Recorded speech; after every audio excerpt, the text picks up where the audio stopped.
അങ്ങനെ അവസാനം അജയെ വിവാഹം കഴിക്കാൻ സമ്മതമാണോ എന്ന് അജയ് ഭൂമിയോട് ചോദിക്കാൻ പോവാണ്. അപ്പോൾ കഥ ഇപ്പോൾ കുറച്ച് സ്പീഡിൽ പോവുകയാണ്. ഒറിജിനൽ കഥയെ അപേക്ഷിച്ച് നോക്കുമ്പോൾ ആവശ്യമില്ലാത്ത കുറേ കാര്യങ്ങളൊക്കെ സ്കിപ്പ് ചെയ്തിട്ട് മെയിൻ കാര്യം, അതായത് അജയുടെയും ഭൂമിയുടെയും വിവാഹം, അതിനെ മാത്രം ഫോക്കസ് ചെയ്ത് കഥ ഇപ്പോൾ പോവുകയാണ്. ഇനിയിപ്പോൾ ഒരു 2-3 എപ്പിസോഡിനുള്ളിൽ വിവാഹം നടക്കും എന്ന് നമുക്ക് പ്രതീക്ഷിക്കാം. അപ്പോൾ അതിന് മുമ്പ് എന്തൊക്കെയാണ് സംഭവിക്കാൻ പോകുന്നതെന്ന് നോക്കുമ്പോൾ അജയ് ഇങ്ങനെ ആലോചിക്കുകയാണ്, അഞ്ജനയുമായിട്ട് എൻഗേജ്മെന്റ് ഒക്കെ നടന്ന സ്ഥിതിക്ക് ഇനിയിപ്പോൾ ഈ കല്യാണത്തിൽ നിന്ന് ഒഴിഞ്ഞു മാറാൻ എന്താണ് ഒരു വഴിയുള്ളതെന്ന് ആലോചിച്ചിട്ട് ഇന്നത്തെ എപ്പിസോഡിൽ ആൽഫ്രഡിനോട് ചോദിച്ചിരുന്നു, കുറച്ച് ദിവസത്തേക്ക് ഈ കല്യാണം മുടക്കാൻ വേണ്ടി മാത്രം എൻ്റെ ഭാര്യയായിട്ട് അഭിനയിക്കാൻ ഏതെങ്കിലും ഒരു പെൺകുട്ടിയെ കിട്ടുമോ എന്ന് ചോദിച്ചപ്പോൾ അങ്ങനെ ഒരു കാര്യത്തിന് ലോകത്ത് ഒരു പെൺകുട്ടിയും തയ്യാറാവില്ല എന്നുള്ള കാര്യം ആൽഫ്രഡ് പറഞ്ഞു കഴിഞ്ഞു. അപ്പോൾ അതിനുശേഷം അജയ് ഇങ്ങനെ ആലോചിക്കുകയാണ്, ശരിയാണ്, ഒരു പെൺകുട്ടിയും ഇങ്ങനെ ഒരു കാര്യത്തിന് തയ്യാറാവില്ല. എന്ത് തരാന്ന് പറഞ്ഞാലും സ്വന്തം ജീവിതത്തെക്കുറിച്ച് ആരാണെങ്കിലും ഒന്ന് ആലോചിക്കുമല്ലോ. മാത്രമല്ല, ഇനി ആരെങ്കിലും തയ്യാറായാൽ തന്നെ ഏതെങ്കിലും ഒരു പെൺകുട്ടിയെ പെട്ടെന്ന് വിളിച്ചുകൊണ്ട് വന്ന് വിവാഹം കഴിച്ചതാണെന്ന് പറഞ്ഞാൽ വീട്ടിലുള്ളവർ വിശ്വസിക്കണമല്ലോ. അങ്ങനെ ഒരു വിശ്വാസം വീട്ടുകാർക്ക് ഉണ്ടാവണമെങ്കിൽ ആ പെൺകുട്ടിയായിട്ട് അജയ് കുറച്ചെങ്കിലും അടുപ്പം കാണിച്ചേ പറ്റൂ. അല്ലാതെ ഒരു പരിചയമില്ലാത്ത ഒരാളെ കൊണ്ടുവന്നിട്ട് പെട്ടെന്ന് ഇങ്ങനെ അടുപ്പം കാണിക്കാൻ ആർക്കും പറ്റില്ലല്ലോ. അപ്പൊ പിന്നെ ഇതിന് പറ്റിയ ആൾ ആരാണെന്ന് അജയ് ആലോചിച്ചിട്ട് അവസാനം ഭൂമിയിലേക്ക് എത്തുകയാണ്.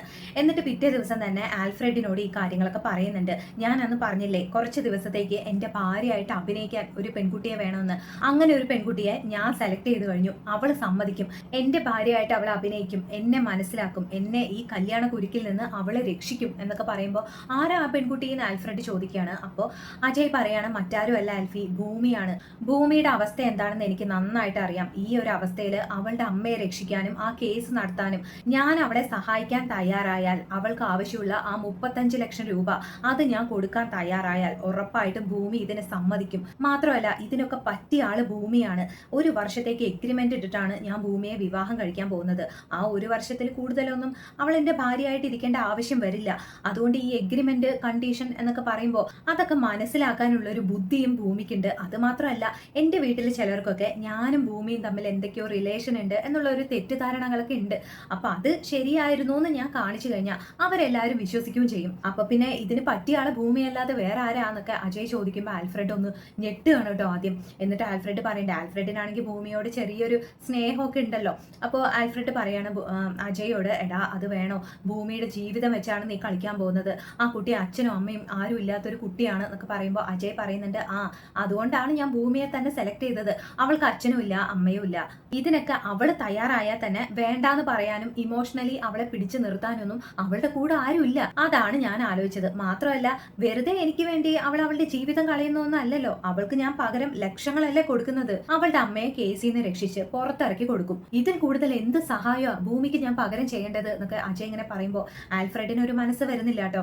എന്നാലും അവളുടെ ജീവിതം എന്നൊക്കെ ഇങ്ങനെ ആലോചിക്കുന്നുണ്ട്. പിന്നെ ആൽഫ്രഡിന് ഓർമ്മ വരുന്നത് എന്താന്ന് വെച്ചാൽ, ആൽഫ്രഡിന്റെ അടുത്തൊരു ക്ലൈന്റ് വന്നിട്ടുണ്ടായിരുന്നു. ആ ക്ലൈന്റ് ഇതുപോലെ എഗ്രിമെന്റ് ഇട്ട് കല്യാണം കഴിച്ചവരാണ്, എന്തോ കാര്യം സാധിക്കാനായിട്ട്. പക്ഷെ ആ എഗ്രിമെന്റ് ടൈം കഴിഞ്ഞിട്ട്, ആ ഒരു വർഷം കഴിഞ്ഞിട്ട് ഇവർ ഡിവോഴ്സ് ആയതിനു ശേഷം ഇവർ പരസ്പരം മിസ് ചെയ്യുകയൊക്കെ ചെയ്തു. അങ്ങനെ പരസ്പരം ശരിക്കും സ്നേഹിച്ചിട്ടുണ്ടായിരുന്നു എന്നുള്ള കാര്യമൊക്കെ ഇവർ മനസ്സിലാക്കി കഴിഞ്ഞു. അത് കഴിഞ്ഞ് ഇവർ ശരിക്കും ഒരു കല്യാണം കഴിച്ച് ഒരുമിച്ച് ജീവിക്കാനും തുടങ്ങി. അപ്പൊ ആ ഒരു കാര്യമൊക്കെ ആൽഫ്രഡ് ഇങ്ങനെ ആലോചിച്ച് നോക്കുകയാണ് കേട്ടോ. ഒരു പക്ഷേ ഇപ്പോൾ എഗ്രിമെന്റ് ഒക്കെ ഇട്ട് കല്യാണം കഴിച്ചിട്ട് ആ ഒരു വർഷം തീരുന്നതിനുള്ളിൽ ഭൂമിയും അജയും ശരിക്കും ഇഷ്ടത്തിലായാലോ. അങ്ങനെ ഈ നയനെ കുറിച്ച് ആലോചിച്ച് ജീവിതം കളഞ്ഞുകൊണ്ടിരിക്കുന്ന അജയ്ക്കും ഇതുപോലെയൊക്കെ ഒരു കഷ്ടപ്പാടിൽ ജീവിക്കുന്ന ഭൂമിക്കും രണ്ടുപേർക്കും ഒരു ജീവിതം കിട്ടുകയാണെങ്കിൽ അത് നന്നായില്ലേ എന്ന് വിചാരിച്ചിട്ട് ഒരു പക്ഷേ അങ്ങനെ നടക്കാനുള്ള ചാൻസ് ഉണ്ടല്ലോ എന്നൊക്കെ ഓർത്തിട്ട് ആൽഫ്രഡ് അവസാനം അതിന് സമ്മതിക്കുകയാണ് കേട്ടോ. അങ്ങനെ അതിനുശേഷമാണ് അജയ് ഭൂമിയോട് പറയാൻ പോകുന്നത്, നീ ഈ വിവാഹം കഴിക്കാൻ സമ്മതമാണോ എന്ന് ചോദിക്കുന്നതും എഗ്രിമെന്റിന്റെ കാര്യങ്ങളൊക്കെ പറയുന്നതൊക്കെ. ഈ സംസാരിക്കുന്ന സീൻ ഉണ്ടല്ലോ, ഇത് ഒറിജിനൽ കഥയിൽ ശരിക്കും വളരെ ഒരു സിമ്പിൾ ആയിട്ട് കാണിച്ചിരിക്കുന്നു കേട്ടോ. ഭൂമി എപ്പോഴും അജയെ കാണാൻ പോലീസ് സ്റ്റേഷനിലേക്ക് വരാറുണ്ടല്ലോ. അതുപോലെ ഒരിക്കൽ വരുമ്പോൾ അജയ് ഭൂമിയെ അവിടെ പിടിച്ചിരുത്തി ഈ കാര്യങ്ങളൊക്കെ പറയാണ് ഒറിജിനൽ കഥയിൽ. പക്ഷെ ഇതിൽ ഒരുപാട് ഹൈപ്പ് കൊടുത്ത് വളരെ ബ്യൂട്ടിഫുൾ ആയിട്ടൊക്കെയാണ് ആ സീനൊക്കെ കാണിക്കുന്നത്. അതൊക്കെ കാണാൻ നല്ല രസം ഉണ്ടാവും തോന്നുന്നു. അപ്പൊ എന്തായാലും അതിനുശേഷം ആൽഫ്രഡിനോട് ഡിസ്കസ് ചെയ്തതിന് ശേഷം അജയ് ഭൂമിയെ കാണണം, സംസാരിക്കണം എന്നൊക്കെ പറഞ്ഞ് ഒരു സ്ഥലത്തേക്ക് വിളിച്ചുകൊണ്ട് പോകുന്നൊക്കെ ഉണ്ട്. ഒരു വെള്ളച്ചാട്ടമൊക്കെ ഉള്ള സ്ഥലം നമ്മൾ പ്രൊമോയിൽ കണ്ടല്ലോ, അതേപോലെ. അങ്ങനെ അവിടെ വെച്ച് ഭൂമിയോട് പ്രണയത്തെക്കുറിച്ചൊക്കെ ഒരുപാട് സംസാരിക്കുന്നുണ്ട്. അപ്പോൾ ഭൂമിക്ക് ആദ്യം ഒന്നും കാര്യം മനസ്സിലാവില്ല. എന്താ ഇയാൾ ഉദ്ദേശിക്കുന്നത്, ഇനിയിപ്പോൾ എന്നെ പ്രണയിക്കുന്നു എന്നാണോ എന്നൊക്കെ ആലോചിച്ച് ഇങ്ങനെ നിൽക്കുമ്പോഴായിരിക്കും അജയ് നയനയോടുള്ള പ്രണയത്തെക്കുറിച്ചൊക്കെ ഭൂമിയോട് പറയുന്നത്. അങ്ങനെ അതിലൂടെ ഭൂമിക്ക് ശരിക്കും മനസ്സിലാവുന്നുണ്ട് അജയ് എത്രമാത്രമാണ് നയനെ പ്രണയിച്ചത്, ഇവർ തമ്മിലുള്ള ബന്ധത്തിന്റെ ആ സ്ട്രെങ്ത് ഒക്കെ എന്തായിരുന്നു എന്ന് ഭൂമി മനസ്സിലാക്കുന്നത്. എന്നിട്ട് അവസാനം അജയ് പറയാണ്, ഇപ്പോൾ അഞ്ജനെ വിവാഹം കഴിക്കണമെന്നാണ് എൻ്റെ എൻ്റെ വീട്ടുകാരൊക്കെ പറയുന്നത്. ആർക്കും ഞാൻ പറയുന്നതൊന്നും മനസ്സിലാവുന്നില്ല ഭൂമി. എല്ലാവരും കൂടെ നിർബന്ധിച്ച് ഞങ്ങളുടെ എൻഗേജ്മെന്റ് നടത്തി.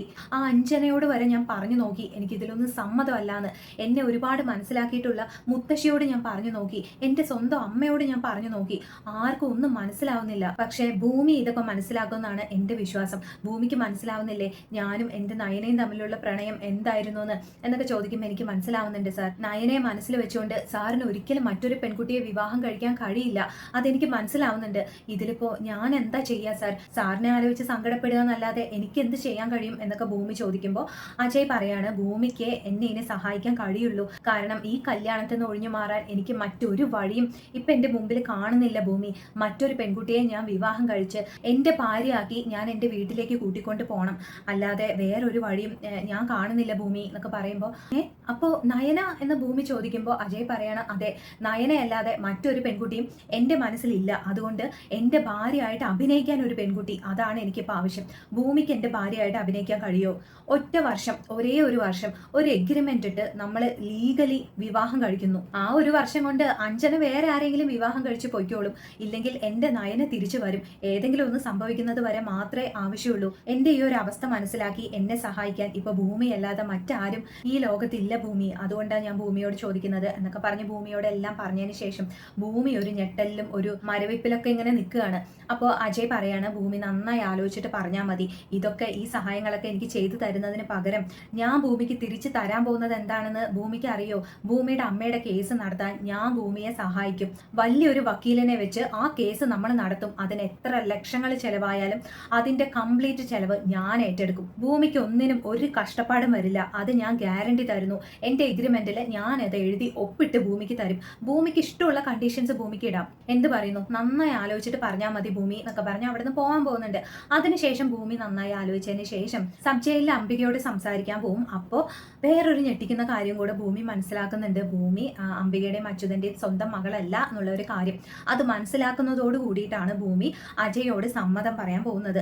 അങ്ങനെ അജയെ വിവാഹം കഴിച്ച് ഭൂമി അജയുടെ വീട്ടിലേക്ക് അജയുടെ ഭാര്യയായിട്ട് പോകുമ്പോൾ അഞ്ജനയും ഭവാനിയൊക്കെ ഞെട്ടാൻ പോകുന്നുണ്ട്. പക്ഷെ അതോടുകൂടിയും അവരുടെ വില്ലത്തരങ്ങളൊന്നും സ്റ്റോപ്പ് ആവില്ല അല്ലെ. ഭൂമിയെ എങ്ങനെയെങ്കിലും ഇവിടുന്ന് പറപ്പിച്ച് ഓടിച്ചു വിട്ടിട്ട് അജയുടെ ഭാര്യ ആ ഒരു സ്ഥാനത്തേക്ക് അഞ്ജനയെ കൊണ്ടുവരണം എന്ന് ഭവാനി വീണ്ടും ശ്രമിക്കാൻ പോകുന്നുണ്ടായിരിക്കും.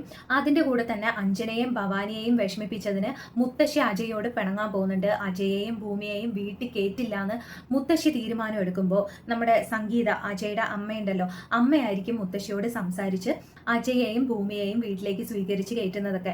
അങ്ങനെ പിന്നീട് പതുക്കെ പതുക്കെ അജയും ഭൂമിയുമായിട്ട് അടുക്കുന്നതും ഭൂമിയെ ആ വീട്ടിലുള്ള എല്ലാവരും അംഗീകരിക്കുന്നതും പതുക്കെ അഞ്ജന മനസ്സ് മാറുന്നതും ഭവാനിക്കെതിരെ നിൽക്കുന്നതും അങ്ങനെ മറ്റൊരു വിവാഹം കഴിച്ചു പോകുന്നതും ഭൂമിയുമായിട്ട് അഞ്ജന നല്ല ഫ്രണ്ട് ആവാൻ പോകുന്നതും എല്ലാം സംഭവിക്കാൻ പോകുന്നുണ്ട് കേട്ടോ. അപ്പൊ എല്ലാം നമുക്ക് കാത്തിരുന്ന് കാണാം. Thank you, by.